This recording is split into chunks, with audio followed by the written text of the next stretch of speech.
अस्सलामुअलैकुम दोस्तों, गाज़ियान टीवी पर आपको खुशामदीद। दोस्तों, कुरलूश उस्मान के ट्रेलर में आप लोगों ने जरकुताई को कैद में देखा है। बहुत सी अफवाहें गर्दिश कर रही है कि ये पोप के जासूस है।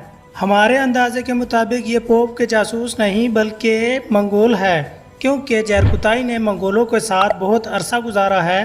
अब उनको धोखा देने के बाद वो यकीनन जरकुताई से अपना बदला लेना चाहेंगे, जिस वजह से उन्होंने जरकुताई को किश्ती से बांध कर नीचे फेंक दिया है और उस्मान गाजी जरकुताई की जान बचाने के लिए आए हुए हैं। अब आपने हमें कमेंट करके बताना है कि ये जासूस हो सकते हैं या मंगोल, और चैनल को भी अभी से सब्सक्राइब कर दें मज़ीद अच्छी वीडियोस के लिए।